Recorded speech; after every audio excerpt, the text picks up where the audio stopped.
నీ చదువు కంటే, నీ ఉద్యోగం కంటే, నీ వ్యాపారం కంటే, అందరికంటే, అన్నిటికంటే ఎక్కువగా నువ్వు నన్ను ప్రేమిస్తున్నావా అని నిన్ను అడిగితే నీ జవాబు ఏంటి? భర్త కంటే ఎక్కువ నన్ను ప్రేమిస్తున్నావా? భార్య కంటే ఎక్కువ నన్ను ప్రేమిస్తున్నావా? బిడ్డల కంటే ఎక్కువ నన్ను ప్రేమిస్తున్నావా? కుటుంబం కంటే ఎక్కువ నన్ను ప్రేమిస్తున్నావా? నీ ఉద్యోగం కంటే నన్ను ఎక్కువ ప్రేమిస్తున్నావా? నీ చదువు కంటే నన్ను ఎక్కువ ప్రేమిస్తున్నావా? నీ వ్యాపారం కంటే నన్ను ఎక్కువ ప్రేమిస్తున్నావా? ప్రేమిస్తున్నావని అడగలే. అందరికంటే, నీకు కలిగి ఉన్న అందరికంటే, నీకు కలిగి ఉన్న అన్నిటికంటే ఎక్కువగా నువ్వు నన్ను ప్రేమిస్తున్నావా? అదే యేసు ప్రభువు ఏమన్నాడంటే, నాకంటే ఎక్కువ తల్లినైనా, తండ్రినైనా, భార్యనైనా, బిడ్డలైనా నాకంటే ఎక్కువ ప్రేమించేవాడు ఎవరు నా వాడు కాదు, నాకు పాత్రుడు కాడు. తల్లిని ప్రేమించాలా, తండ్రిని ప్రేమించాలా, బిడ్డను ప్రేమించాలా, కుటుంబాన్ని ప్రేమించాలా, చదువును ప్రేమించాలా, ఉద్యోగాన్ని ప్రేమించాలా?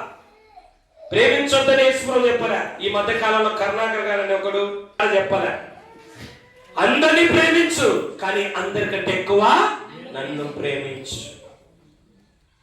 అందరినీ ప్రేమించు, అందరికంటే ఎక్కువ నన్ను ప్రేమించు. ఒకవేళ అందరికంటే తక్కువ నన్ను ప్రేమిస్తే నువ్వు నా బిడ్డవు కాదు. నువ్వు నా బిడ్డవే కానప్పుడు నా రాజ్యాన్ని కూడా నీవు. ఒకానొక సమయంలో ఒక ఇద్దరు భార్య భర్తలు ఉన్నారు. దేవుడు అంటే చచ్చిపోతాడు. ఎంత భక్తి! దేవుడు అంటే చచ్చిపోతాడు. ప్రభువా నీకంటే ఎక్కువ మాకేది లేదు, అంత ప్రేమ లేదు. అయితే రోజులు గడిచాయి, నెలలు గడిచాయి, సంవత్సరాలు గడిచాయి. ఒక బిడ్డ పుట్టినాడు. ఎవరు పుట్టినారు? ఒక బిడ్డ పుట్టి. ఈ బిడ్డ పుట్టిన తర్వాత దేవుని మీద ప్రేమ తగ్గుతోంది, బిడ్డ మీద ఏమవుతుంది? ప్రేమ తగ్గుతుంది. మీకు కూడా అంతే కదా. ఉద్యోగం రానంత వరకు దేవుని మీద చాలా ప్రేమ ఉంటుంది, బిడ్డలు పుట్టినంత వరకు దేవుని మీద ప్రేమ ఉంటుంది, అప్పులు పోయేంత వరకు దేవుని మీద ప్రేమ ఉంటుంది, సమస్యలు పోయేంత వరకు దేవుని మీద ప్రేమ ఉంటుంది, ఏది లేనంత వరకు దేవుని మీద ప్రేమ ఎక్కువ ఉంటుంది. ఏదన్నా రొంత వస్తే ఇక దేవుని చూడలేనంత, ప్రార్థనకు రాలేనంత, ఆరాధనకు రాలేనంత, దేవుని కొరకు బ్రతకలేనంతగా అయిపోతుంది, ప్రేమ తగ్గిపోతుంది. జాగ్రత్త వినండి, ఇక్కడే ప్రేమ తగ్గుతోంది తగ్గుతోంది. సూచనలు దేవుడు చూద్దామని ఇంకా శృతి మించిపోయినాడు. అప్పుడు అన్నాడు, ఎవరన్నా తెలుసా? ఆదికాండం 22వ అధ్యాయం. అబ్రహామా నీవు ప్రేమించిన, ఎవరు ప్రేమించిన? నాకంటే నీ బిడ్డను ఎక్కువ ప్రేమిస్తున్నావు కదా, నీవు ప్రేమించిన నీ కుమారుని నాకు బలిచ్చి అన్నాడు. అవి ఇచ్చేమన్నాడు. గుర్తు పెట్టుకోండి, దేవుని కంటే ఎక్కువగా ఏది నువ్వు ప్రేమించినా అది నీకు దూరం అయిపోతాది, అది బలిపీఠం మీదకి పోవాలా. ఏమన్నాడు? బిడ్డ నాకి అల్లా, నీవు ప్రేమిస్తున్నావే నాకంటే ఎక్కువ. చదువు అని నన్ను నిర్లక్ష్యం చేస్తున్నావు, డబ్బు అని నన్ను నిర్లక్ష్యం చేస్తున్నావు, పని అని నన్ను నిర్లక్ష్యం చేస్తున్నావు, వ్యాపారం అని నిర్లక్ష్యం చేస్తున్నావు, అమ్మ అని నిర్లక్ష్యం చేస్తున్నావు, నాయన అని నిర్లక్ష్యం చేస్తున్నావు, బిడ్డలు నిర్లక్ష్యం చేస్తున్నావే, తీసేస్తా వాళ్ళని నీకు దూరంగా అన్నాడు. ఏమన్నాడు? వాళ్ళను దేవుని కంటే ఎక్కువగా ఏ దానికి స్థానం ఇచ్చినా అది విగ్రహారాధన అవుతుంది. విగ్రహారాధన దేవునికి అసహ్యమైంది కనుక దానికి దేవుడు మనకు దూరం చేయడు, మనకే దూరం అయిపోతుంది అన్నాడు. ఇదిగో నాకంటే ఎక్కువ ప్రేమించే నీ కుమారుని బలిపీఠం మీదకి తీసుకురా అన్నాడు. ఎక్కడ తీసుకురామన్నాడు? ఈ రోజు దేవుడు నిన్ను అడుగుతున్నాడు, నాకంటే నీ బిడ్డను ఎక్కువ ప్రేమిస్తున్నావా? నాకంటే ఎక్కువ చదువు ప్రేమిస్తున్నావా? నాకంటే ఎక్కువ కుటుంబాన్ని ప్రేమిస్తే అది తీసుకొని వచ్చి బలిపీఠం మీద అర్పించు అంటున్నాడు. అప్పుడు అబ్రహాం ఏం చేశాడు తెలుసా? భార్యకు చెప్పాలి. ఎందుకు చెప్పాలి? బాధపడినా పర్వాలే, పోనీయదు అంటే అర్థం ఏంటంటే దేవుని మీద ప్రేమ తక్కువ పర్వాలేదు, బిడ్డ మీద మాత్రం ప్రేమ ఉండాలంటదని చెప్ప పెట్టకుండా మోరియా పర్వతం మీదకి వచ్చి బలి ఇవ్వబోతున్నాడు. ఏమన్నాడు తెలుసా? ఎందుకు ఇస్సాకును బలించాడు తెలుసా? ప్రభువా వీడు నిన్న లేక మొన్న పుట్టారు, వీనికంటే ముందు నువ్వు నాకున్నావు కనుక వీని మీద కంటే నాకు నీ మీద ప్రేమ ఉంది, కావాలంటే రుజువు చేస్తా, బలిస్తా అన్నాడు. దేవునికి స్తోత్రం కలుగాక. ఈ రోజు దేవుడు నిన్ను అడుగుతున్నాడు, నువ్వు రుజువు చేయగలుగుతావా? నిజమే ప్రభువా, అందరికంటే అన్నిటికంటే నాకు నీ ప్రేమే ముఖ్యము, కావాలంటే ఏం చేయాలి చెప్పు అని అడగలుగుతావా? అడిగే దమ్ముందే? ఏడుంది? ఈరోజు అదే దేవుడు అడుగుతున్నాడు, పేతురు నన్ను ప్రేమిస్తున్నావా? ఇక్కడ నా మాట ఏంటంటే, మనుషుల మీద ప్రేమతోనే వాళ్ళు ఇన్ని చేశాడు యాకోబు, మరి దేవుని మీద ప్రేమతో నువ్వు చేయలేవా? మనిషి మీద మనిషికి ప్రేమ గొప్పదా? మనిషికి దేవుని ప్రేమ మీద గొప్పదా? చెప్పు. నీ బిడ్డ కోసం నువ్వు ఎక్కువ కష్టపడతావా? పక్కన బిడ్డ కోసం నువ్వు ఎక్కువ కష్టపడతావా? ఎందుకు? మరి నీ బిడ్డ కనుక నీ బిడ్డ కోసం నువ్వు ఎక్కువ కష్టపడితే, మరి నీ బిడ్డ కంటే ఎక్కువ దేవుని కంటే ఎక్కువ బిడ్డకి ఎక్కువ ప్రాముఖ్యత ఇస్తున్నామే. తప్ప ఒప్ప? తప్పు కాదు, మహాపాపం. యేసు ప్రభువే చెప్పారు స్వయంగా, నాకంటే ఎక్కువ ఎవరైనా ప్రేమించండి, నీ భార్య, నీ బిడ్డ, నీ కుటుంబాన్ని నాకంటే ఎక్కువ ప్రేమించువాడు నాకు పాత్రుడు కాడు, నాకు పాత్రుడు కాదు. చదవండి ఒకసారి. మత్తయి 10:37, మత్తయి సువార్త 10:37. తల్లినైనను నాకంటే, ఎవరికంటే? నా వైపు చూడండి, బుర్రకెక్కుతుంది. బిడ్డల పనులకు మీరు, భార్య పనులకు మీరు, భర్త పనులకు మీరు, అక్క చెల్లెల పనులకు మీరు, తోడుకొడల పనులకు మీరు, మనవలు ఎవ్వరి పనులకు మీరు చచ్చేంత వరకు రాసుకొని పూసుకొని చచ్చినాక తీసుకెళ్ళి పడేపా అంటారు. అవసరమైతే ముక్కులో చెవులో కూడా లాక్కొని పోతారు. మనుషుల ప్రేమ అవసరమే, దేవుని ప్రేమ అత్యవసరం. ఇక్కడ ఏమన్నాడు చదవమా?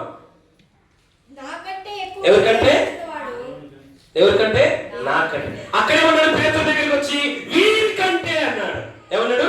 వీరికంటే.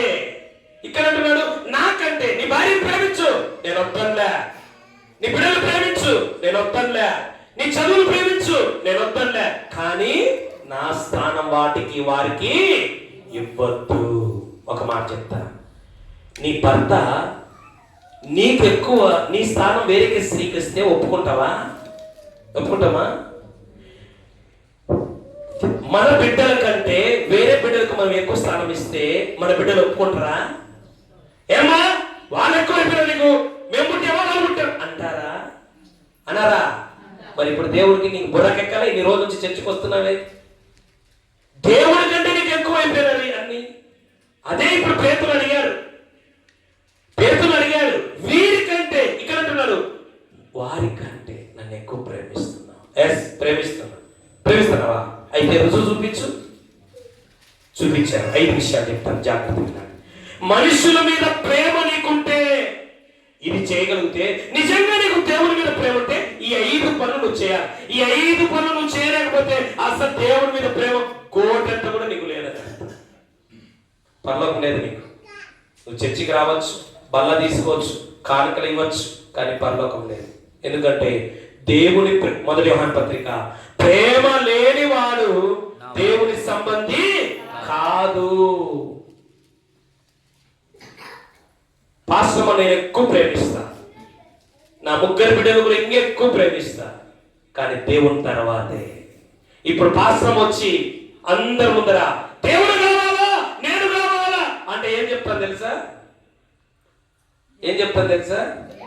దేవుడి తర్వాత నువ్వు అంట. ఎందుకంటే దేవుడిచ్చితే నువ్వు వచ్చినావు. ఫస్ట్ ఎవరున్నారు? ఆది యందు దేవుడు, దేవుని తర్వాతే భార్య వచ్చింది, దేవుని తర్వాతే బిడ్డలు వచ్చారు. కానీ ఈయన ఎక్కువైపోయారు, దేవుడు తక్కువైపోయినారు. నీకు జాగ్రత్త, అన్ని తీసిపడేస్తాను నీ దగ్గర నుంచి. అప్పుడు మొత్తుకుంటావు, దేవుడు అన్యాయం చేశాడు. దేవుడు అన్యాయం చేయలే, ఆయనకు నువ్వు అన్యాయం చేసావు కనుక నీవు అన్యాయం అయిపోతావు. మనం ఏం చెప్తాడు? చచ్చినను దేవుని మీద ప్రేమ కలిగిన వారంగా ఉండాలి. దేవునికి స్తోత్రం కలగాలి. పౌలు అన్నాడు, ఆయనను ఎక్కువ ప్రేమిస్తున్నాం. మొదటి కొరింథీ పత్రిక 5వ అధ్యాయం చదవట్లేదు. ఈరోజు దేవుడు అదే నేను అడుగుతున్నాడు. మనం ఏమనుకుంటున్నాం? ఎందుకు కొన్ని మనకు దూరం అయిపోతాయో తెలుసా? ఎందుకు కొన్ని మనం పోగొట్టుకుంటామో తెలుసా? దాని స్థానాన్ని, దేవుని స్థానాన్ని దానికి మనము ఇవ్వబట్టి మనం పోగొట్టుకుంటాం అంటాం. అబ్రహామా, నీ కొడుకు నేను తీసుకుంటా అన్నాడు. ఎందుకు? అబ్రహాం మీద కోపమా దేవునికి? మరి ఎందుకు తీసుకుంటా అన్నాడు? నాకు ఇయ్యాల్సిన ప్రేమ నీ కొడుకును ప్రేమించడం తప్పనిలే, నన్ను ప్రేమించడం మానేసావే. అదే ఆయన అనేది. దేవుని కంటే ఎక్కువ ప్రేమించావనుకో, నీ పని కాస్త పోద్ది, నీ ఉద్యోగం కాస్త పోద్ది, నీ చదువు కాస్త 0, 100 వచ్చి నీకు 0. నా ఇంటి చుట్టూ మంది ఉండరు, మార్బలం ఉండరు, ఒంటరిదాని అయిపోతావు లాస్ట్. ఎందుకు? నీకు దేవుని ప్రేమ కంటే వీళ్ళ ప్రేమ ఎక్కువ అయిపోయింది, వీటి ప్రేమ ఎక్కువ అయిపోయింది. లేదు నాకు దేవుని మీద ప్రేమ ఎక్కువ అంటే అబద్ధం ఆడుతున్నావు.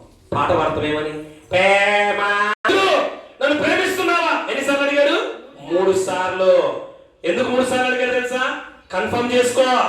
నాకు తెలుసు నువ్వు ప్రేమించేది, కానీ నువ్వు కన్ఫర్మ్ చేసుకోవడానికి అడుగుతున్నా. ప్రేమిస్తున్నావా? నీకే తెలుసు. ప్రేమిస్తున్నావా? నాకు తెలుసు, నీకు తెలుసా? ముందు చెప్పాను. 3 సార్లు అడిగాడు, కన్ఫర్మ్ చేసుకో ప్రేమిస్తున్నావా లేదని. మళ్ళీ 3 సార్లు అయిపోయినాక దీనికి జవాబు అడుగుతా, అప్పుడు రెడీగా ఉన్నాడు. ప్రేమిస్తున్న ప్రేమ అయితే నా మీద నీకు నిజంగా ప్రేమ అంటే నువ్వేం చేయాలో తెలుసా? ఏం చేయాలా చూద్దాం. మనిషి దేవుడి మీద ప్రేమతో ఇవి చేస్తే, నా బిడ్డల మీద ప్రేమ ఉంటే నేను ఇన్ని చేస్తున్నానే, మరి నా దేవుడి మీద ప్రేమ ఉంటే నేను ఎందుకు చేయను? నెంబర్ 1 చూద్దాం. ఆదికాండము 29వ అధ్యాయం 18వ వచనం. ఆదికాండము 29:18. యాకోబు రాహేలు ప్రేమించి చిన్న కుమార్తె అయిన రాహేలు కోసము నీకు 7 సంవత్సరములు కొలువు చేసిన. చాలు. మనిషి మీద ప్రేమతో యాకోబు సేవ చేస్తే, కొలువు అనగా సేవ, పరిచర్య. యాకోబు సేవ చేస్తే నిజంగా నీకు దేవుని మీద ప్రేమ ఉంటే నువ్వు కూడా సేవ చేస్తావు. ఇప్పుడు నువ్వు సేవ చేయడం లేదు, పరిచర్య చేయడం లేదు, సంఘములోనైనా సంఘం బయటైనా నువ్వు చేయడం లేదు అంటే నీకు 100% దేవుని మీద ప్రేమ లేదు. యాకోబును వచ్చి అడిగింది, నిజంగా నా మీద ప్రేమ ఉందా? ఉంది. ఎట్లా చెప్తావు? మీకోసం 7 సంవత్సరాలు గొడ్డు చాకరీ చేస్తాను. దేవునికి స్తోత్రం కలుగా. ఎన్ని సంవత్సరాలు? 7 ఏళ్ళు సేవ చేస్తే మళ్ళీ మామ మోసం చేసినాడు. మోసం చేస్తే ఆమె మీద ప్రేమ చావలేదు కనుక, ప్రేమను చావలేదని రుజువుగా ఏం చేశాడు? చదువుమా 30వ వచనం. చదువు 30వ వచనం. యాకోబు రాహేలును కూడెను, మరియు అతడు లేయా కంటే రాహేలును బహుగా ప్రేమించెను. ఎన్నో వచనం? 30. అతనికి మరి 7 ఏళ్ళు కొలువు చేసెను. మరి 7 ఏళ్ళు. మరి అంటే పెంచాడా తగ్గించాడా? మరి నిజంగా నీకు దేవుని మీద ప్రేమ ఉంటే పాటల్లో కాదు చూపాల్సింది, ప్రసంగంలో కాదు చూపాల్సింది, ప్రార్థనలో కాదు చూపాల్సింది. అసలు నీకు దేవుని మీద ఇసుమంత ప్రేమ కూడా లేదు. నీకు ఉంటే నువ్వు సేవ చేస్తావు. అందరికంటే ముందు వచ్చి సర్దుతారు, ఊడుస్తారు, తుడుస్తారు. లోపల అందరికంటే దేవుని మీద ఎక్కువ ప్రేమ ఉంటే బయటికి వెళ్ళి సేవ చేస్తాం. కొలువు చేశారంట. రాహేలు మీద ఉన్న ప్రేమ కూడా నీకు దేవుని మీద లేకపోతే ఎందుకు? మనం రాహేలు మీద యాకోబుకున్న ప్రేమలో అర్థభావం కూడా మనకు లేకపోతే ఎందుకు ఈ రక్షణ? ఎందుకు ఈ బాప్తిసం? ఎందుకు ఈ చర్చలు? ఎందుకు ఈ ప్రార్థనలు? బిడ్డ మీద ప్రేమ ఉంది కనుకనే తల్లి గొడ్డు చాకరీ చేసి పెంచుతాయి. మరి దేవుడి మీద ప్రేమ ఉంటే మనం ఎందుకు చేయము? ఒకసారి ఆలోచించాలి. మనం ఎందుకు చేయము? అందుకే అడుగుతున్నాను, పేతురు నన్ను ప్రేమిస్తున్నావా? ప్రేమిస్తున్నా. ఎట్లా ప్రేమిస్తున్నావు? అయితే ప్రేమిస్తే ఈ పని చేయి. ఏం పని చేయాలంట? చదవండి. యోహాను సువార్త 21వ అధ్యాయము 15వ వచనం.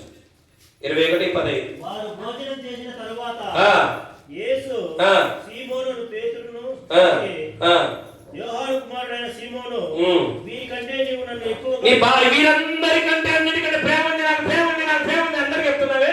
మరి అందరికంటే ప్రేమ ఉంటే ఎక్కువగా ప్రేమిస్తున్నావా అని అడగగా అతడు, అవును ప్రభువా, నేను నిన్ను ప్రేమించుచున్నానని నీవే ఎరుగుదువని ఆయనతో చెప్పాను. ఆయనతో చెప్పుతానే ఏమన్నాడు తెలుసా? 18వ వచనం చదువు. యేసు నా గొర్రెలను మేపు. అయితే ఒక పని చేయి. అయితే నా గొర్రెలు నువ్వు మేపు, నా సేవ చేయాలి. నా మీద ప్రేమ ఉందంటున్నావు కదా, సేవ చేయి. నీకు చేస్తాను కదా. మరి ప్రేమ ఏమైంది? దేవుని మీద ప్రేమ ఉంటే గొర్రెలు బాగా చూసుకోవాలి. ఏం చూసుకోవాలా? ఎవరు చూసుకోవాలా? నేను కాదు, మీరే. ఆ గొర్రెను చూస్తాను రోజు, ఈ గొర్రె చూస్తున్నా. ఏం చేయాలంట? నా సంఘాన్ని చూసుకోవాలన్నాడు దేవుడు. ఎవరు చూసుకోవాలి? చూసుకుంటాను రా, వచ్చి చూస్తానులే. ఆదివారం వచ్చి, ఎప్పుడు వచ్చి? ఆదివారం వచ్చి నెరలు తిన్నాయి, ఎంత బాగుంటుంది, అది కాదు చూడాలంటే దాన్ని పట్టించుకోవాలి. నా గొర్రెను మేపు. ఆదివారం వచ్చిపోవడం కాదు, దేవుని మీద ప్రేమ ఉందంటే ఆదివారం వచ్చిన నీవు పరిచర్యలో పాలు పొందాలా, సేవ చేయాలి, కొలువు చేయాలా, ఊడిగం చేయాలా. పాస్టర్ కాదు, పాత్రము కాదు, దేవునికి, సంఘానికి, విశ్వాసులకు చేయాలా. ఆమెకు నేను చేయాలా, లేకపోతే ఎవరికి చేస్తానా? యేసుప్రభువు అన్నాడు, ఈ నా సహోదరుల్లో ఒకరిని చేస్తే నాకు చేసినట్టే. ఎవరు చేయాలి సేవ? దేవుని మీద ప్రేమ ఉంటే రుజువు ఒకటే, నీవు కొలువు చేస్తావు, నువ్వు పని చేస్తావు, నువ్వు పరిచర్య చేస్తావు, నీవు దేవుని సేవలో ముందుకు కొనసాగుతావు. తగ్గదు.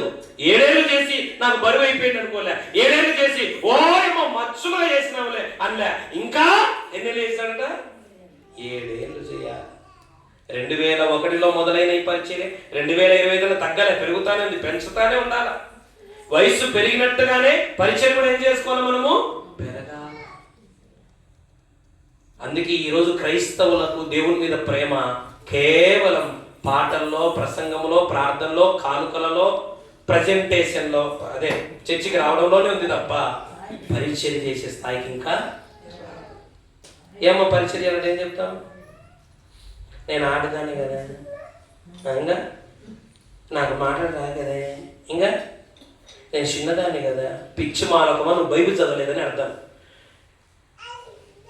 నత్తి పోయినాక సేవ చేసినాడా? నత్తితోనే సేవ చేస్తాడా మోసే? నత్తితో. నాకు మాట రావు కనుక నేను మాట వచ్చేంత వరకు ఉంటా అంటే మాట ఎప్పటికి రావు నీకు. మాటలు రాకపోయినా సేవ చేస్తుంటే గుర్తుపెట్టుకోండి, మాటలు రాకపోయినా సేవ చేశాడు. ఎక్కడైనా నోటి మాంద్యం అని మోసే గురించి బైబిల్ ఉందా? లేదు. ఎందుకు? అడిగింది మరి ఏమియా నేను బాలుడిని. ఎవరిని? బాలుడు బాలుడు అంటే కదా జీవితంతో బాలుగానే ఉంటావు. నువ్వు అడిగేస్తే పెద్దవాడు అవుతావు. పెద్ద కాదు, అడిగేస్తే పెద్దవాడు అవుతావు. అంత బాగా నేర్చుకున్నా కాదు, అడిగేస్తే నేర్చుకుంటావు. నాకు నోరు బాగాలేదు కాదు, నువ్వు ముందుకేస్తే నోరు వస్తుంది. అక్కడ తప్ప ఎక్కడైనా మోసే నత్తివాడని రాసిందే? మరి ఏమైపోయింది? నాకు నత్తి ఎంత బాగైనాక, నేను అంత పర్ఫెక్ట్ అయినాక, నేను అన్ని సకల విద్యలు నేర్చుకున్నాక అవన్నీ కుదరవు. అడుగు వేస్తే అన్ని వస్తా ఉంటాయి అంతే. దేవునికి స్తోత్రకాలంగా ఆమేన్. మరి అది నేను చిన్నపిల్లని, నాకు చదువు రాదు, నాకు ఆడి మనిషిని. నువ్వు ఆడి మనిషి. చర్చిలో ఆడలు ఎంతమంది ఎంత సేవ చేశారు తెలుసా? మన ఆడల్లో ఉన్నారు, చర్చికి బాగా వచ్చిపోతారు. ప్రభా చర్చి లోపల చేస్తా, నేను లోపల చేయలేను ప్రభా, నేను బయట చేస్తాను. ఏడవసారి చేయించాను సార్. ఏడవసేట నేను బాగా తరమలేను, అయితే గుడుసు, నేను ఓడసలేను, అయితే కూర్చో. ఆఫ్టర్ ఒక రాహేలు కోసం యాకోబు 14 ఏళ్ళు కొలువు చేస్తే, నా కొరకు రక్తం కాచి ప్రాణం పెట్టి సజీవ యాగమైన నా ప్రభు కొరకు నేనెంత కొలువు చేయాలి? అబ్రహం పాస్టర్ ఒక పాట పాడాడు, గుర్తురాలే. అభిషేకం ఎందుకొస్తే అభిషేకం పొందినా కూడా బలహీనమే. ఎప్పుడైతే బండ కొత్త తీసుకొని వచ్చినాం, ఇది తీసుకొని వచ్చి వేసినప్పుడు ఎంత గౌరవం ఉన్నది తెలుసా? తొక్కి తొక్కి తొక్కి తుడిసి తుడిసి తుడిసి, రెడ్డి బాబు ఇందిరా తుడిసి తుడిసి, ఆదివారం ఇంతకు తుడుస్తాడు. ఆదివారం మానేసినారా? ఆదివారం మాటలు వచ్చేస్తాయి, నడుము దారి పడిపోతుంది. మీకు వచ్చి తెలుసా? మా బైబిల్ కాలేజీలో ప్రాక్టికల్ అంటే 6 నెలలు ఏదన్నా సేవకుని దగ్గర ట్రైనింగ్ చేసి మళ్ళీ సేవ చేయాలి. విషయం ఏం తెలుసా? 6 నెలలు ఎక్కడ సేవ చేయకుండా డైరెక్ట్ సేవకు నేను వస్తే, నాకే డైరెక్ట్ సేవ వచ్చి నా దగ్గరికి 2 వచ్చినారు. ట్రైనింగ్ ప్రాక్టికల్ లేకుండా నేనే తిరిగి ప్రాక్టికల్ చేయాల్సి వచ్చింది. అది జీవితంలో నేర్చుకోవాల్సిన సత్యం. ఈ మాట నేను చదువుతుండగానే నా హృదయం ద్రవించిపోయింది. ఒక్క యాకోబు రాహేలు మీద అంత ముగ్ధ మనోహరమైన ప్రేమ అంటే, నా కలువరి సిలువలో రక్తం కాచి నా దేవుని మీద నాకెంత ప్రేమ ఉండాలి? ఆ ప్రేమకు రుజువేంటి? ఆయన మందను చూసుకోవడం, ఆయన పరిచర్యలో పాలు పొందడమే, ఆయన పరిచర్య కొరకు పరుగులెత్తడమే. అదే ప్రేమకు గుర్తు. దేవుని మీద ప్రేమకు నీ కానుక గుర్తు కాదు, నీ పాట గుర్తు కాదు, నీ ప్రసంగం గుర్తు కాదు, నీ ప్రార్థన గుర్తు కాదు, నువ్వు చేసే సేవ. దేవుని మీద ప్రేమ ఉంది కనుకనే మదర్ తెరిసా ఏం చేసింది? కుష్ఠ రోగులకు, నిజంగా చెప్తా ఉండండి, ఇంట్లో వాళ్ళకి ఎవరికైనా ఏడుసు వచ్చిందంటే భార్య కానీ భర్త కానీ బిడ్డలు కానీ దగ్గర పడడానికి ఇష్టపడతారా? అంతతో ఇక్కడే మీకు ఒక రుజువు చూపిస్తా. వెంకట సుబ్బయ్య ఉన్నాడు. వెంకట సుబ్బయ్యకు ఒక మరణకరమైన రోగం వస్తే భార్యకు ఇప్పుడు ఎదిరిస్తాడు చర్చి కూడా. ఆయన చూసినప్పుడు ఆయన కొలువు చేయడమే ప్రేమకు గుర్తు. ఇక ఏది గుర్తు కాదు. నువ్వు ఏమిచ్చినా ప్రేమకు గుర్తు కాదు. అందుకేమంటా తెలుసా డైలాగు? నీ ప్రేమకు నేను దాసోహం. మరి ప్రేమకు దాసోహం ఎందుకు కాలేకపోతున్నాం? దేవుడు ప్రేమించినంతకంటే ఎవరు ప్రేమిస్తారు? మనం ఆదివారం ఒక్కరోజు వచ్చి ఊరికే అటెండ్ చేసుకొని పోతే ఏమున్నట్టు నీకు దేవుని మీద ప్రేమ? ఆ ప్రేమకు రుజువు చూపించు. నీ బిడ్డలు వచ్చి నిజంగా మమ్మీ నాకు నీ మీద ప్రేమ ఉందంటే ఏం చేస్తావు? ఏం చేస్తావు అన్నమాట? నీ పిల్లలు ముగ్గురు వచ్చి నా మీద ప్రేమ ఉంది అంటున్నావే, ఉంది అన్నది రుజువు అంటే ఏం చేస్తావు? అది వాళ్ళకి ఏది ఇష్టమో అది చేస్తావు, అంతే కదా. భర్త వచ్చి నాకు నిజంగా నీ మీద ప్రేమ ఉంది ఏం చేస్తావు? దానికి వాళ్ళకి ఏది ఇష్టమో దానికి చేస్తాం. మరి దేవునికి ఇష్టం ఏంటంటే ఆయన కొరకు సాక్షిగా బ్రతకాలి. దేవునికి స్తోత్రకారంగా ఆయన సేవలో ఈ జీవితము ధరించిపోవాలా. ఆదికాండము 24వ అధ్యాయం 20వ వచనం. త్వరగా గాడిలో తన కడవ కుమ్మరించి తిరిగి చేదుటకు ఆ బావికి పరిగెత్తుకుని పోయి అతని వంటలన్నిటికి నీళ్లు చెది పోసెను. ఆ మనుష్యుడు ఆమెను తేరి చూసి తన ప్రయాణమును యెహోవా సఫలపరచను చేసెను. ఎంత వండర్ఫుల్ విషయం అంటే, రెండు విషయాలు చెప్తాను. ఏం చేస్తుందంట అమ్మా? పనివారి కొరకంట కష్టపడి యవనస్తురాలు బాయిలకి కిందికి దిగి పైకి ఎన్ని కుండలు మోసింది. ఎవరికి తెలుసా?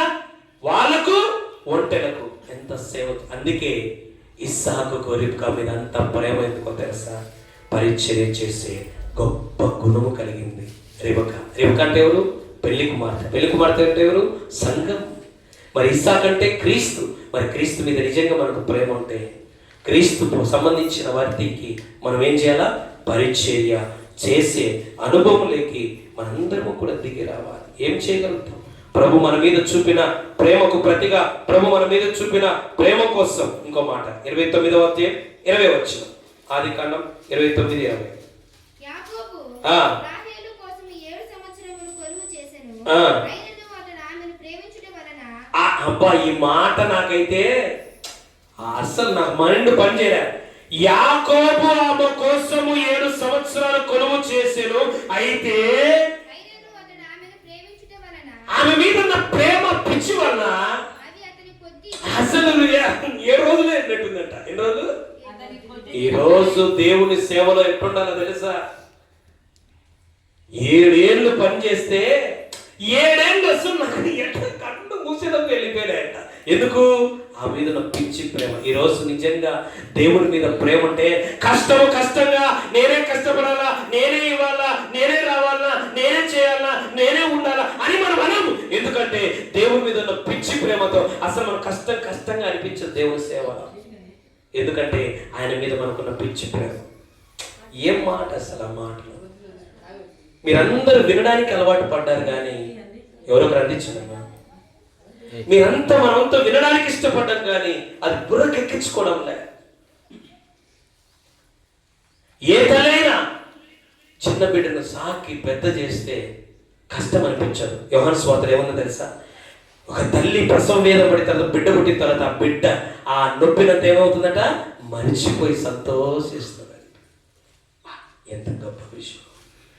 దేవుని మీద ప్రేమ ఉంటే, ఈరోజు దేవుని మీద ప్రేమ ఉండబట్టే దేశము కానీ దేశాలు దాటుకొని మన దేశానికి వచ్చి చచ్చిపోయారు. ఎవరు?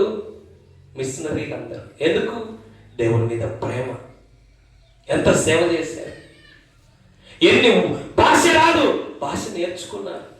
బట్టలు కట్టుకునే రాదు, బట్టలు కట్టుకోవడం నేర్చుకున్నారు. మన తిండి వాళ్ళకు రాదు, కానీ తినడం నేర్చుకున్నారు. ఎందుకయ్యా ఇంత సావు? దేవుని మీద ప్రేమ. దేవునికి స్తోత్రం. మరి నీకేది దేవుని మీద ప్రేమ? రాహేలు మీద ప్రేమతో యాకోబు ఎంత చేస్తే నా దేవుని మీద ప్రేమతో నేనెంత చేయాలి? రెండో విషయం రూతు గ్రంథము 4వ అధ్యాయం 15వ వచనం. రూతు గ్రంథము 4వ అధ్యాయము 15వ వచనం.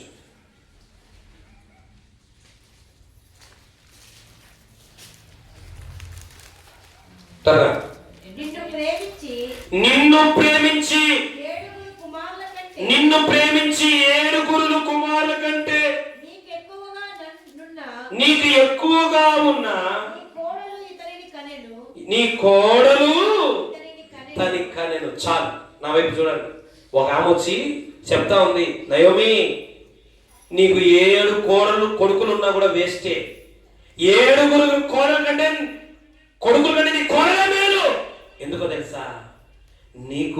నీకు కుమారుడు కావాలి, నువ్వు బాధపడేది చూసి నీ కోసం ఒక వ్యక్తిని కనింది అన్నాడు. దేవునికి స్తోత్రం కనుక అత్త మీద ప్రేమ. అక్కడ యాకోబు రాహేలు మీద ప్రేమతో 14 ఏళ్ళు సేవ చేస్తే, అత్త మీద ప్రేమతో నయోమి మీద ప్రేమతో రూతు ఒక కుమారుని కని బహుమానంగా ఇచ్చింది. దేవునికి స్తోత్రం కనుక ఈ రోజు నిజంగా నీకు దేవుని మీద ప్రేమ ఉంటే ఒక ఆత్మను సువార్త ద్వారా కని దేవునికి బహుమానం ఇవ్వాలి. దేవునికి స్తోత్రకరంగా.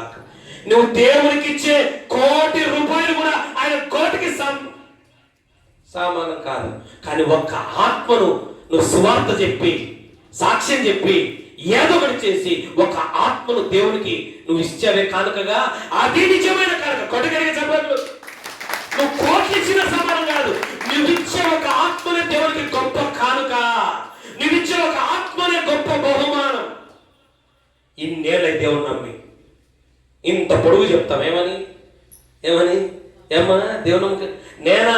ఓ సావిత్రి అనో కాబట్టి ఒకవేళ కాలేజీలో ఎవరో అమ్మాయిని దేవుడు ఎందుకు పంపించండి? ఈ నాగార్జునకి సువార్త చెప్పడానికి, చదువుకోవడానికే కాదు నీకు స్కూల్ ఇచ్చింది, కాలేజ్ ఇచ్చింది, పని చేసుకోవడానికే కాదు మీకు పని స్థలాల్లో ఇచ్చింది, వ్యాపారం చేసుకోవడానికి కాదు, అవకాశం కొరకు. అతనే నేను అలబెట్టాడని యజమాని నమ్ముకోతే నరకం పోతాం. అవకాశం కోసం ఏదో ఒక రోజు వాళ్ళ పరిస్థితులు నీతో షేర్ చేసుకున్నప్పుడు ఆ షేర్ చేసుకున్న సమయంలోనే మనం కూడా ఆయన షేర్ చేయాలి. దేవునికి స్తోత్రం కనుక వివేచ్ అందుకే తగ్గన్నాడు, మీ ప్రేమ తెలివితో.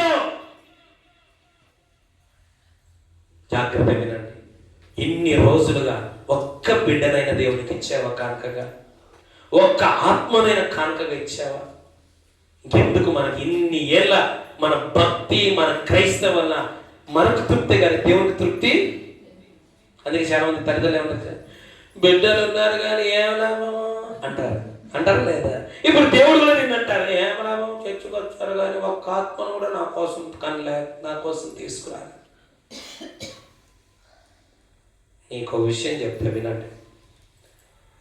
మొదట నీ కుటుంబంలో వారిని సువార్త చెప్పి, అందుకేమంటాడు పౌలు, నేను సువార్త ద్వారా కనిన పిల్లలు ఎట్టగంటారు? గర్భం ద్వారా కంటాం. కానీ ఆత్మలు ఎట్టగంటాము? సువార్త ద్వారా, సాక్ష్యము ద్వారా.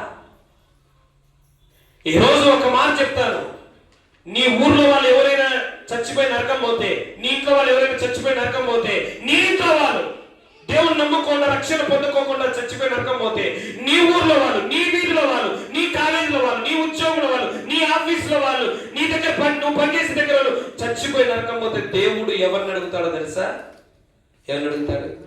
పాస్టర్ను కాదు, నిన్నే. వాళ్ళు చచ్చిపోయినా వాళ్ళ రక్త పాపం నీ తల మీదే ఉంటుంది తెలుసా? ఈ నూనె స్నానం చేసిపోతుంది, కానీ నీ బంధువులు, నీ స్నేహితులు, నీ అన్నదమ్ములు, నీ అక్క చెల్లి, నీ కుటుంబం నరకని పోతే ఆ రక్త నీ మీద ఉంటుంది. అందుకే నువ్వు చెప్పు, నమ్ముతారా నమ్మరా మనకు అవసరము లేదు, వస్తారా రారా మనకు అవసరము లేదు, బలవంతంగా బలవంతంగా రప్పాల్సిన అవసరము లేదు. సాక్ష్యం చెప్పడం మన పని, సువార్త చెప్పడం మన పని, దేవుని పరిచయం చేయడం మన పని. ఆ తర్వాత వాళ్ళు నరకం పోతే, చచ్చిపోతే మనకు సంబంధము లేదు. ఒకవేళ మనం సువార్త చెప్పకుండా, సాక్ష్యం చెప్పకుండా యేసు ప్రభువును పరిచయం చేయకుండా నీ ఇంట్లో వాళ్ళు కానీ, నీ వీధిలో కానీ, నీ ఊర్లో వాళ్ళు చచ్చిపోతే ఆ రక్త పాపం నీకే అంటుకుంటాది, నీ మీదే ఉంటది ఆ పాపము. చదువు హెచ్కేల్ గ్రంథము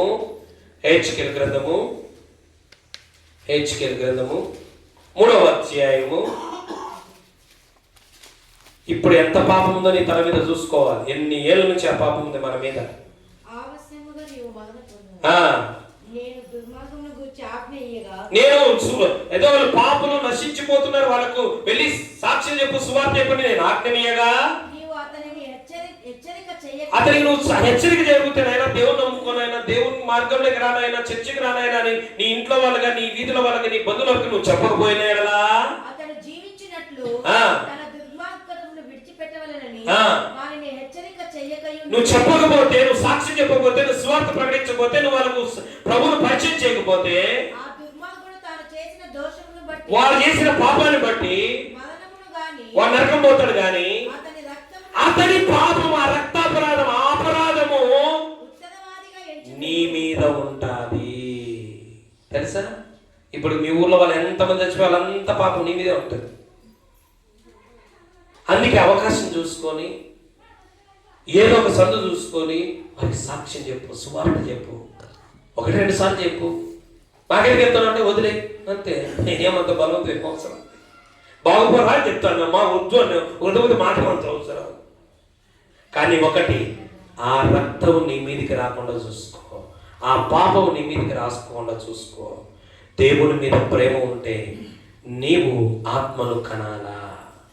నీకు దేవుని మీద ప్రేమ ఉంది అన్నదానికి గుర్తు ఒకటి సేవ చేయడం, రెండోది నీకు దేవుని మీద ప్రేమ ఉందన్న గుర్తు నువ్వు ఆత్మను కనాలి. కానీ దేవునికి ఏమి ఇవ్వాలి? బహుమతిగా మనం ఇవ్వాలి. బహుమతిగా మనం ఇవ్వాలి. మూడో విషయం లూకా సువార్త 7వ అధ్యాయం 5వ వచనం. లూకా 7:5. లూకా సువార్త 7వ అధ్యాయం 5వ వచనం. అతడు మన జనులను ప్రేమించి మనకు సమాధాన మందిరం తానే కట్టించనని ఉమ్. ఆయనతో చెప్పి ఉమ్. మిక్కిలి బతిమాలుకొనిరి. చాలు. శతాధిపతి మొదటిగా యాకోబు రాహేలు మీద ప్రేమతో సేవ చేశాడు. నువ్వు కూడా దేవుని మీద ప్రేమతో సేవ చేయి. నీ శక్తి, నీ స్తోమత నీకు వచ్చిన సేవ చేయి. రెండవది, రూతు నయోమి మీద ప్రేమతో ఒక బిడ్డను కనించి, నీకు దేవుని మీద నిజంగా ప్రేమ ఉందంటే ఆత్మను దేవునికి బహుమానంగా రక్షించు, దేవుని కోసం కన్నా. మూడవదిగా శతాధిపతి ప్రజల మీద ప్రేమతో ఒక మందిరాన్ని కట్టించాడు. నిజంగా నీకు కూడా దేవుని మీద ప్రేమ ఉంటే నువ్వు కూడా సంఘాలు కట్టాలా, నువ్వు కూడా మందిరాలు కట్టాలా. మన ఇండ్లు, నువ్వు ఎన్ని ఇండ్లు కట్టుకో, నీకు ఆ ఇల్లు లేని పరలోకానికి రా. కట్టుకో, మంచిది. మనకంటూ ఒక ఇల్లు ఉండాలి. మేము కూడా ప్రార్థన చేస్తున్నాం, ప్రభు అందరికీ సొంత ఇల్లు ఉండాలని ప్రార్థన చేస్తున్నాం. కానీ నీ కోసము నువ్వు ఖర్చు పెట్టే ఒక్క అనా పైసా కూడా పరలోక బ్యాంకుకి రాదు. దేవుని మీద నీకు ప్రేమ ఉంటే సంఘాలు కట్టు, దేవుని మీద నీకు ప్రేమ ఉంటే మందిరాలు కట్టు. సంఘం అంటే ఏంది? మందిరం అంటే ఏంది? మందిరం అంటే ఏంది? ఇది మందిరం అంటే బిల్డింగ్. సంఘం అంటే 10 మంది కూడుకోవాలి. నీ ద్వారా 10 మంది ఒక ఊర్లో కూడుకోవాలా, అదే సంఘం. నీ ద్వారా 10 మంది ఒక ఊర్లో ప్రార్థన జరిగించాలా, అది సంఘం. ఇప్పుడు చూద్దాం మరి ఎన్ని సంఘాలు కట్టాం, ఎన్ని మందిరాలు కట్టాం దేవుని మీద ప్రేమతో. అక్కడ అంటున్నాడు, ఇతడు తన జనులను ప్రేమించి ఏం చేశాడంట?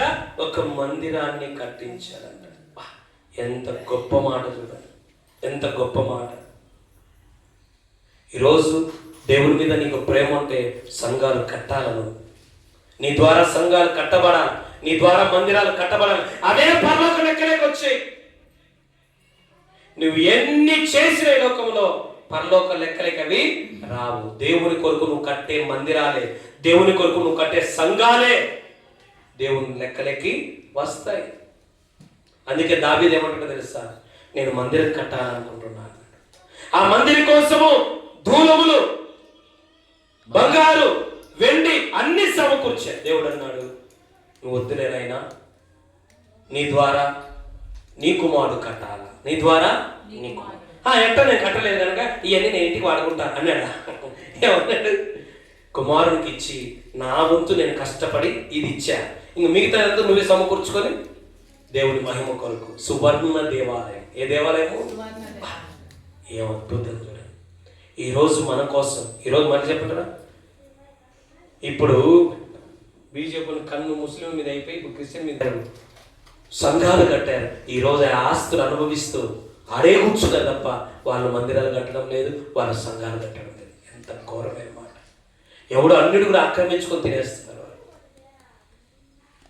నా ఉద్దేశం ఏంటంటే 20th సెంచరీలలో 20th సెంచరీకి తర్వాత విదేశీయుల ద్వారా కాదు, స్వదేశీయుల ద్వారా సంఘాల మందిరాలు కట్టబడాలి. హల్లెలూయా. ఫండ్స్ ద్వారా కాదు, సెల్ఫ్ ఫండ్ ద్వారా సంఘాల మందిరాలు కట్టబడాలి. దావీదు ఏమన్నాడు తెలుసా? నేను అంతఃపురంలో ఉన్నా, నా దేవుడు గుడారములో ఉన్నాడు. ఈరోజు నువ్వు అనుకోనా, 10 రూపాయలు నేను తగ్గించుకోనైనా సరే, 10 రూపాయలు నేను మిగిలించుకోనైనా సరే, దేవుని మందిరాలు కట్టడానికి, సంఘాలు కట్టడానికి నేను ఇవ్వాలా? ఆ మనస్సు రావాలి క్రైస్తవులకు. అందుకే ఆ రోజు అపోస్తలుల దగ్గర కాళ్ళ దగ్గరికి ఎందుకు తెచ్చిపెట్టారు తెలుసా? కట్టండి సంఘాలు. యేసుప్రభువు రాబోతున్నాడు. ఏది మనతో రాదు. కట్టండి సంఘాలు, కట్టండి మందిరాలు, పరిచయం ఖర్చు పెట్టండి. ఆస్తులు డాక్యుమెంట్ తెచ్చిపెట్టి, ఇప్పుడు మేము మీ ఆస్తులు డాక్యుమెంట్ మాకేం అవసరం లేదు, కానీ మీ ద్వారా కొన్ని సంఘాలు కట్టండి, మీ ద్వారా కొన్ని మందిరాలు కట్టండి, మీ ద్వారా కొన్ని పరిచయాలు జరిగించండి. అదే నీకు దేవుని మీద ప్రేమ. నీకు విషయం తెలుసా? సునేమీరా, ఎవరు? సునేమీరా తన ఇంటి మీద అంట ఏం చేసింది? ఒక ఇల్లు కట్టింది. ఆయన వచ్చినప్పుడు అంతా అక్కడ ప్రార్థన చేయాలా, ఆయన సంసారం చేయడానికి కాదు, అక్కడ ప్రార్థన చేయి జరిగించాలా. మార్కు తల్లి, ఎవరు తల్లి? మార్కు తల్లి ఇంటికి వచ్చినప్పుడు అక్కడ ఏం జరుగుతుంది? ప్రార్థన జరుగుతుంది. ఎందుకు? అక్కడ మేడగదిలో ఒక ప్రార్థన ఏర్పాటు చేశారు. ఈరోజు మన జీవితాలను మనం చేయాలి. నా ద్వారా ఒక ఊర్లో ఒక 10 మంది సంఘం నడవాలి. నా ద్వారా ఇదే గొప్ప సేవ. నెహెమ్యా దానికే యెరూషలేము దేవాలయం కొరకు కష్టపడ్డాడు. ఉద్యోగం సెలవు పెట్టి, ఏం సెలవు పెట్టి? ఉద్యోగం సెలవు పెట్టి మందిరం కట్టేంత వరకు జీతం పోయినా కూడా మందిరం కట్టాడు. దావీదు, నెహెమ్యా, ఎజ్రా వీళ్ళంతా ఉద్యోగస్తులే. ఉద్యోగం సేవ కట్టం కాదు. ఇప్పుడు ఇందాక పద్దన పిల్లడు పవన్ వచ్చినాడు. కట్టబడాలా. ఏం కూడా వేసుకోవాలి? మన తెచ్చేలోపు మాదిరి మన తెచ్చేలోపు మనకన్నా ఏం కూడా వేసుకోవాలా? మన చర్చలోపు కొన్ని సంఘాలు కట్టబడాలి, మన చర్చలోపు కొన్ని మందిరాలు కట్టబడాలి. ఉద్యోగం చేయి, బాగా చేసా, ఉద్యోగం వచ్చే జీతం కొంత పక్క తీసి ఏం చేయాలా? సంఘాలు, పాస్రయ్య సంఘాలు కట్టు, మందిరాలు కట్టు అని ఇవాళ ప్రతి ఉద్యోగస్తులు ముందుకు రావాలి. వ్యాపారస్తులు ముందుకు వస్తే ఎన్ని సంఘాలైనా దేవుని కోసం కడతాం. ఇల్లులు కట్టుకోం, లగ్జరీ బట్టలు వేసుకోం, లగ్జరీ తిండ్లు తినం, లగ్జరీ కోసం వాడం. నా కళ, నా కళ కాదు, బైబిల్ ఉద్దేశం అది నెరవేర్చాలి. ప్రతి విశ్వాసి, బైబిల్ ఎంతమంది ఉన్నారు తెలుసా? విశ్వాసులే. నెహెమ్యా ఎవరు? ఎజ్రా ఎవరు? ఎవరు? పాస్టర్లా కాదు, బలమైన విశ్వాసం. విశ్వాసం కాదు, బలమైన విశ్వాసం. వాళ్ళ ద్వారా ఏంటంటే సంఘాలు, మందిరాలు కట్టు. నువ్వు బలమైన విశ్వాసం అయితే కట్టు సంఘాలు, మందిరాలు కట్టు. సంఘం అంటే ఒక 10 మందిని ఒక దగ్గర గ్యాదర్ చేయడమే.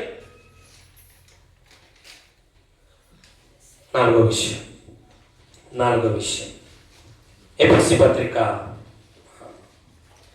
1 సమూయేలు 18వ అధ్యాయం, 1 సమూయేలు 18వ అధ్యాయం 3-4 వచనం. 1 సమూయేలు 18:3-4 వచనం. దావీదు తన ప్రాణ స్నేహితుణ్ణి భావించుకొని అతనిని ప్రేమించుచు యోనాతాను అతనితో నిబంధన చేసుకొనెను. మరియు యోనాతాను తన దుప్పటిని, కత్తిని, తన విల్లును, నడికట్టును దావీదునికి ఇచ్చాడు. చూసారా ఎందుకు ఇచ్చాడు దావీదుకు? యోనాతాను దావీదును ప్రేమించాడు. ఆ ప్రేమకు గుర్త విల్లునిచ్చాడు, దుప్పటినిచ్చాడు, నడికట్టునిచ్చాడు. ఈరోజు దేవుని మీద ప్రేమ ఉంటే ఏది ఇవ్వడానికైనా మనం వెనుక తీయకూడదు. 4వది దావీదుకు యోనాతాను ప్రేమ మీదతో తనకున్నవి ఇచ్చాడు. ఈరోజు దేవుని మీద మనకు ప్రేమ ఉంటే మనం కలిగినవి దేవునికి ఇవ్వడానికి ఎప్పుడు వెనక తీయకూడదు. మొదటి కొరింథీ పత్రిక 9వ అధ్యాయము, మొదటి కొరింథీ పత్రిక 9వ అధ్యాయము 5వ వచనం. కావున లోగడ ఇచ్చేదమని మీరు చెప్పిన ధర్మమును పిసినారితనముగా ఇయ్యక ధారాళముగా ఇవ్వాలని చెప్పి సహోదరులు మీ యొద్దకు ముందుగా వచ్చి దానిని జమ చేయడానికి వారిని హెచ్చరించుట అవసరమని దాని కొంచెముగా విత్తువాడు కొంచెముగా పంటకొస్తాడు, సమృద్ధిగా విత్తువాడు సమృద్ధిగా పంటకొస్తాడు. సనగక బలవంతముగా ఇయ్యక ఉత్సాహంగా ఇచ్చేవారిని దేవుడు దేవునికి ₹1 ఇచ్చిన సనగాకండి, గొనగ ప్రతి మీటింగ్కి ఇవ్వాలన్నా, ప్రతి కార్యక్రమానికి ఇవ్వాలన్నా, ఇచ్చినోనికి ఇచ్చినంత ఏనోనికి ఇయ్యనంత దేవుని దగ్గర లెక్క ఉంటుంది. వాళ్ళు ఇచ్చారా ఇయ్యలేదనేది ముఖ్యం కాదు, నేను ఇచ్చానా ఇయ్యలేదా అది మనకు లెక్క. ఎందుకంటే ఏమన్నా కొంచెముగా విత్తువాడు కొంచెమే పంటగా వస్తుంది. నువ్వేమో బస్తా విత్తి ఎకరా కావాలంటే వస్తుంది. 10 బస్తాలు విత్తిలోనితో ఒక బస్తా విత్తులోని సమానం అయ్యేది కాదది. ఎవరు నిన్న చెప్పిన చిత్తూరు దగ్గర షాపు పోయేప్పుడు, బట్టలు కొనుక్కోవడానికి పోయేప్పుడు, పెళ్లిళ్ళకు పోయేప్పుడు జేబు నిండుగా ఉంటుంది, పర్సు నిండుగా ఉంటుంది. చర్చికి వచ్చినప్పుడు మాత్రమే ఖాళీగా ఉంటాయి. నిజమే కదా మాధవి? ఎక్కడ పోయినా ఎందుకు ఏమైనా తక్కువ వస్తుందేమో, మళ్ళీ ఎవరు అడగాల్సి వస్తుందేమో అన్ని ఫీలింగ్తో నిండుగా పోతాము. కానీ చర్చికి వచ్చేప్పుడు మాత్రం ఖాళీగా వస్తాం. అందుకే ఎప్పుడు పోతాము ఖాళీగానే పోతాం. ఖాళీగా వచ్చాము. కానీ దేవుని మందిరంలో ఎప్పుడు కూడా నాకంటే దేవునికి నేను ఎక్కువ ఖర్చు పెట్టుకోవాలా. రేపు గణత బర్త్డే ఉంది, వాడు బర్త్డే చేయాలి మధ్య నిబంధన. మరి దేవుని మీద ప్రేమ ఉంటే ఎందుకు సనుగుతూ ఉంటారు, ఎందుకు కొరుగుతూ ఉంటారు, ఎందుకు వెనకబడతా ఉంటారు, ఎందుకు గుప్పిలు గట్టిగా పడుతూ ఉంటారు. యాడ చెవు పిండాలో ఆడ చెవుడు పిండుతాడు దేవుడు. తెలుసా మీకు? ఈయన దగ్గర బిగబట్టామనుకో చెవులు పిండి దగ్గర చెవులు పిండుతాడే. దేవునికి ఇవ్వాల్సింది మనుషులకు ఇవ్వకండి, మనుషులకు ఇవ్వాల్సింది దేవునికి కూడా ఇవ్వకండి. దేవుడే చెప్పాడు, కైసరివి కైసరివి, దేవునివి భార్యకి ఇచ్చేది భార్యకి, బిడ్డలకి ఇచ్చేది బిడ్డలకి, ఫీజులు కట్టేది ఫీజులు కట్టు. కానీ దేవుని తీసుకొచ్చి భార్యకి ఇచ్చి, దేవుని తీసుకొచ్చి బిడ్డలకి ఇచ్చి, దేవుని తీసుకొచ్చి ఫీజులకి ఇచ్చి, దేవుని తీసుకొని వచ్చి వడ్డీలకి ఇచ్చి, దేవుని తీసుకొని వచ్చి హాస్పిటల్కి పెట్టద్దు. అది ఇంకా దరిద్రంగా చేపం. నీది నువ్వు పెట్టుకో, దేవుడే మొత్తం, కానీ దేవుని పెట్టద్దు. ఇప్పుడు నేను నా భార్యకి చీర తెచ్చి నా భార్య కూడా వేరే వాళ్ళకి ఇచ్చి భార్య ఏమవుతుంది? నాకంటే అంత ప్రేమ వాళ్ళకి పలకవచ్చని అంటారంటే. మరి దేవుడు అంటే దేవుడు చాలా చీప్ అయిపోయాడు మనకు. ఎట్టయిపోయినాడు దేవుడు? మనకు చాలా చీప్ అయిపోయినాడు. మన దేవుడు మన దృష్టిలో ₹10. ఎంత మన దృష్టిలో దేవుడు మనకు? ₹10. ఎంత చీప్ కదా మన దేవుడు. ఈ లోపల అంత చీప్ ఎవరు లేరు మనకు. మారండి. ఎందుకు క్రైస్తవులు దరిద్రంగా ఉన్నారో తెలుసా? ఎందుకు క్రైస్తవులు అప్పులలో మునిగిపోతున్నారో తెలుసా? ఎందుకు క్రైస్తవులు వడ్డీలు కట్టుకోలేకపోతున్నారో తెలుసా? ఒకటి, తమ కోసం తాము ఎక్కువ ఖర్చు పెట్టుకోవడం. రెండవది, దేవుని కూడా తాము వాడుకోవడం. ఈ రెండే కారణం. ఆ రెండు మారితే మనందరం సేఫ్గా ఉంటాం, బాగుంటాం మన కుటుంబాలు. మారండి. దేవుని మీద ఉన్న ప్రేమ నీకు ఉందంటే గుర్తు, నువ్వు దేవునికి ఇవ్వడానికి ఎప్పుడైనా వెనుక వెయ్యవు, వెనుక తీయవు. నేను 2 నెలలు చెప్తున్నాను ఏమని, సువార్తకు వాహనం కావాలి, వాహనం కావాలి. నాకు దేవుని మీద ప్రేమ ఉందంటే రుజువు ఏంటంటే నువ్వు దేవుని కొరకు ఏదైనా ఇవ్వడానికి సిద్ధపడతావు. దేవుని మీద ప్రేమ ఉందంటే రుజువు కొరకే అబ్రహాము ఇస్సాకుని ఇవ్వడానికి అందుకని నీ ఒక్కడై ఉన్న కుమారుని వెనుక తీయలేదు కనుక నిన్ను నేను ఆశీర్వదిస్తానన్నాడు. ఒక్క బిడ్డని ఇవ్వడానికి వెనుక తీయలేక నక్షత్రాలంతా బిడ్డలని ఇస్తానన్నాడు. ₹1 ఇవ్వడానికి మనము వెనుకనేస్తే ₹1000 మనమే పోగొట్టుకుంటాం దేవుని దగ్గర నుంచి. నా తిండైనా తగ్గించుకుంటా, నా ఖర్చులైనా తగ్గించుకుంటా, దేవునికి ఇవ్వాలా అనే మైండ్కు అది మెచ్యూర్డ్ బిలీవర్స్ ఉంటారు. ఆత్మీయంగా ఎదిగిన వాళ్ళు అంతగా ఆలోచిస్తారు. అలా మీరు మారా. చివరి మాట చెప్పని ముగిద్దాం. మొదటిది, దేవుని మీద ప్రేమ ఉన్నవారు దేవుని సేవ చేస్తారు. దేవుని మీద ఉన్న ప్రేమ ఉన్నవారు రెండవది ఆత్మలు కంటారు. దేవుని మీద ఉన్న ప్రేమ ఉన్న వాళ్ళు సంఘాలు మందిరాలు కడతారు. దేవుని మీద ప్రేమ ఉన్న వాళ్ళు దేవునికి ఇవ్వడానికి ఎప్పుడు వెనుక తీరు. చివరిగా దేవుని మీద ఉన్న ప్రేమ ఉన్న వాళ్ళు ప్రాణాన్ని సహితం లెక్క చేయరు. ఎఫెసీ పత్రిక 1 యోహాను పత్రిక 4:10 ఎఫెసీ పత్రిక 5:2 యోహాను సువార్త 3:16 ఎఫెసీ 5:2 1 యోహాను 4:10 యోహాను సువార్త 3:16. క్రీస్తు నిన్ను ప్రేమించాడు, దాని గుర్తుగా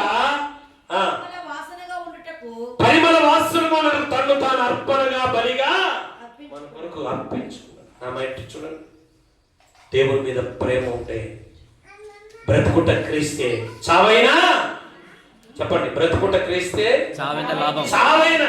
యేసుప్రభు అన్నాడు, ప్రాణాలు కాపాడుకునేవాడు పోగొట్టుకుంటాడు, పోయినా పర్వాలేదని వాడు కాపాడుకుంటాడు. ఈరోజు క్రైస్తవుల ప్రవీణ్ పగడాల గురించి మనం దాదాపు 2 వారాలుగా మనం చూస్తూనే ఉన్నాం. ప్రాణాలకు లెక్క చేయరు, దేవుని సేవ. ఆయనకు సాఫ్ట్వేర్ కంపెనీలు ఉన్నాయి, కార్లు ఉన్నాయి, బండ్లో పోయినాడు. ఎందుకు? భయం లేదు. బతికితే దేవుని కోసం, చస్తే దేవుని కోసం. అది అదునుగా చూసుకునే. అయితే దేవుని అనుమతి లేకుండా ఎవరు చావరు. కానీ అది దొంగ దెబ్బ అయితే దేవుడు కూడా గమ్మున ఉన్నాడు. ఎందుకంటే మనుషుల చేతిలో పడుట కంటే యెహోవా చేతిలో పడుట భయంకరము. అన్ని సీసీ కెమెరాలు ఏఐ వర్కర్ తో జరిగితే దేవుని సీసీ కెమెరాలో హెచ్ఐ తో జరుగుతుంది. హైలీ విజిబుల్ కెమెరాతో చేస్తాడు దేవుడు. అది మనం ఎన్నడు ప్రాణాలు. అందుకే 1999లో ఒక స్త్రీ ముందుకు వచ్చింది. దేశం వచ్చి భర్త బిడ్డలు సజీవ దహనం అయిపోయినారు. భార్య కోర్టుకు వచ్చి ఒక మాట, నా భర్త ప్రభు కొరకు ప్రాణార్పణ చేశాడు, వాడిని నేను క్షమిస్తున్నాను. అలా ప్రవీణ ప్రకటన చనిపోయినప్పుడు వాళ్ళ భార్య కూడా దేవుని పనిలోనే నా భర్త తొడముచ్చాడు, అయితే అన్యాయం అయితే న్యాయం చేయండి, వాళ్ళని కూడా నేను క్షమిస్తాను. ఎందుకంటే ఇది దేవుని మీద ప్రేమ. ప్రాణాలను ప్రేమించదు, ప్రాణాల కంటే ఎక్కువగా దేవుని ప్రేమిస్తుంది. బ్రతికే క్రీస్తు కోసమే, చచ్చిపోయినా దేవుని కోసమే. రాబోయే దినాలు ఎవరైనా మీ ఇంటికి వచ్చి దేవుడు కావాలా, చచ్చిపోతావా, చచ్చి వదిలిపెడతావా అంటే బతికి పట్టాలే నమ్ముకుంటా ఎట్టయినా సావడం అయితే గ్యారంటీ. చంపినా చచ్చాం, సంభవమైనా చేస్తాం, వయసు అయిపోయినా చస్తాము, వయసు కాకపోయినా చచ్చిపోతాం. అది దేవుని కోసం చచ్చిపోతే పరలోకములో ప్రథమ స్థానం ఉంటుంది. ఏ స్థానము? ప్రథమ స్థానం ఉంటుంది. హతసాక్షుల రక్తము మన పెడుతుందంట బలిపీఠం కింద నుంచి.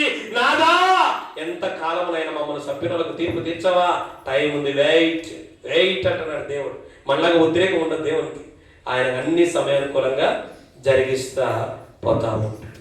కనుక ప్రాణాన్ని ప్రేమించకండి. దేవుని మీద ప్రేమ ఉంటే ఒకటే మాట, బ్రతికితే దేవుని కోసం, చనిపోయినా దేవుని కోసం. యోహాను శిష్యుడు, యేసుప్రభు శిష్యుడు యోహాను. యేసుప్రభు శిష్యుడు పోలికార్పు. ఎవరు? పోలికార్పును ఈ మాట చెప్పి ముగిస్తారు. పెద్ద గుంజకు, పెద్ద స్తంభానికి కట్టి కింద కట్టెలన్నీ పెట్టినారు. కట్టెలన్నీ పెట్టి నూనె పోసి నిప్పు తీసుకొని వచ్చినారు. తీసుకొని వచ్చి,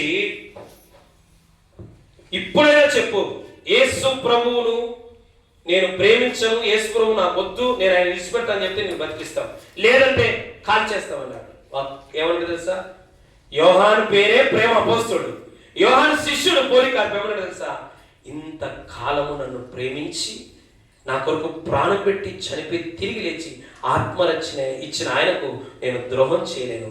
ఆ ప్రేమ కోసం సజీవ దహనమైపోతా అన్ని అంటున్నగానే అగ్గి ముట్టించారు, సజీవుడై చనిపోయి. ఏమన్నా తెలుసా? బ్రతుకుట క్రీస్తే, చావైతే లాభం. స్టెఫెన్ రాళ్ళతో కొడుతుంటే చంపుతుంటే కూడా చావడానికి సిద్ధపడ్డాడు. ఎందుకో తెలుసా? నేను పాపం చేసి చచ్చిపోలే, పరిశుద్ధుని కోసం చచ్చిపోతున్నా. దేవునికి స్తోత్రకరం. పాపం చేసి చచ్చిపోతే పాపి అనే ముద్ర పడుతుంది, ప్రభు కొరకు చనిపోతే పరిశుద్ధుడు హతసాక్షి అనే ముద్ర పడుతుంది. అది గొప్ప విషయం. ఈవిడు తాగి ఎవడన్నా బడికి వన్నాడు అనుకోండి, ఏమంటాడు? ఎంత పుణ్యాత్ముడు ఆయన అంటారా? అంటారు. ఎవడన్నాడు? అదే దేవుడు నమ్మకపోయినా సరే మంచోడు కదా, మన ఊర్లో మంచోడు అని పేరు వదిలిన మంచోడు తొందరగా అంటారా లేదా? మరి మంచోడికి అంత ప్రీతి ప్రేమ చూపిస్తే ప్రభు కొరకు బ్రతికి ప్రభు కొరకు ఈ జీవితం చాలిస్తే పరలోకంలో ఫస్ట్ మీకు వస్తుంది తెలుసా? ప్రభు కొరకు దేవదూతలు మాట చెప్తా ఈ మాట. దేవుడు సింహాసనం మీద కూర్చుంటారు. చుట్టూ ఎంతమంది ఉంటారు? 24 పెద్దలు ఉంటారు. ఎంతమంది? 24 పెద్దలుండి స్తుతిస్తా ఉంటారు. ఈ 24 పెద్దల చుట్టూ కోట్ల దేవదూతలు స్తుతిస్తారు.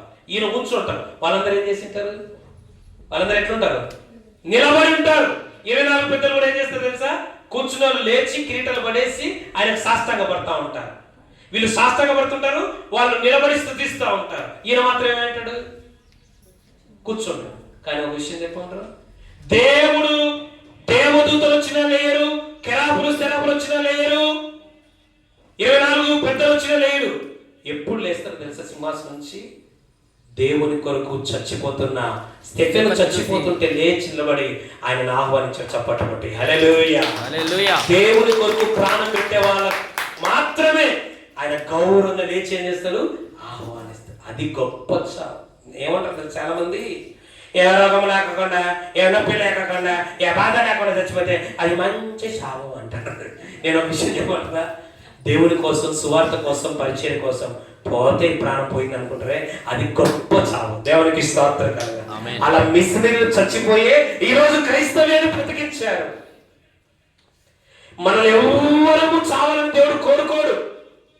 నా కోసం బతకాలి అనుకుంటాడు. అయితే ఆయన కోసం అలాంటి సిచ్యువేషన్ వస్తే తప్పించుకోకూడదు అనేది ఆయన ఉద్దేశం. హల్లెలూయా. మనం నిండు నూరేళ్ళు బతకాలి, ఆయన కోసం సాక్షిగా ఉండాలని ఆయనకి ఇష్టమే. కాబట్టి అలాంటి సిచ్యువేషన్ వస్తే సిద్ధపడడానికి కూడా ఉండాలి. ఇప్పుడు ఒక మాట చెప్పంటారా? ఇంత ప్రేమించిన మనకేం జరుగుతుంది? సామెత కింద తను ప్రేమించు వారిని ఆయన ఆస్తికర్త. ఈ లోకంలో తినడానికి, కట్టుకోవడానికి, తిరగడానికి, బ్రతకడానికి ఏం తక్కువ చేయడు. ఈ లోకం ఇచ్చిన తర్వాత పరలోకం కూడా నీకు ఏం ఆత్మీయ ఐశ్వర్యం ఇస్తాడు, భూలోక ఐశ్వర్యం ఇస్తాడు. దేవుడికి మహిమ కలుగును గాక. నిన్ను కడు పేదలైతే ఎప్పుడు పెట్టడు ఆయన, కడు దీనులైతే పెట్టడు. ఖచ్చితంగా ఈ లోక పరలోక ఆస్తికి హక్కుదారులుగా దేవుడు మనం చేస్తాడు. అలాంటి ప్రేమ సంపాదించు. కళ్ళు మూసుకుందాం అందరం. హల్లెలూయా. అందరు కళ్ళు మూసుకుందాం. హల్లెలూయా, హల్లెలూయా. అందరు కళ్ళు మూసుకుందాం.